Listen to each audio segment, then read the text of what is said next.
Nik familia aukeratu dut, niretako ezinbesteko zeuze da.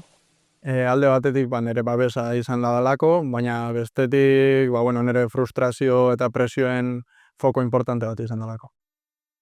Onerako nire etxitxe.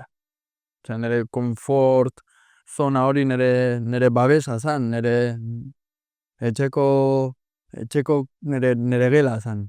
Han nintzen ireki biluztu nahi nuena egin. Ulertuko zidan. Baina beste batzukin, ezin hon. Amari nola esango diot, amak ez du ulertuko, besti nola esango diot. Eta karo, zure portaerarekin, inkostientekin ikuste eta atentzioa deitu nahi diezula, esan ez, ostia, laguntza behar dut. Ez dakit nola eskatu laguntza, eta ez ikuste horrek. Pixkate uste baldintza handia da. Nola bizi helduak? Ni neu ere, heldu bezala nola bizi naiz?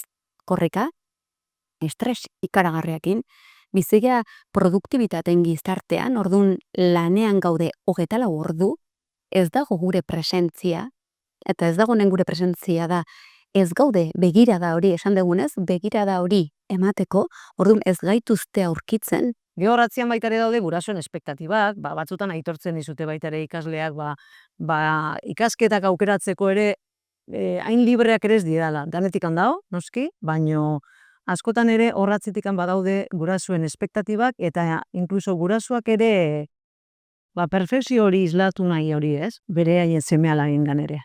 Gurasok seme-alabak geroz eta jetxiago dauzkagu, orduan dauzkagun horiek nahi dugu izatea ikaslerik onenak, kirolaririk onenak, eta dena alakoa exigentzia maila gu baino hobe izan daitezen geroz eta nabariagoa da.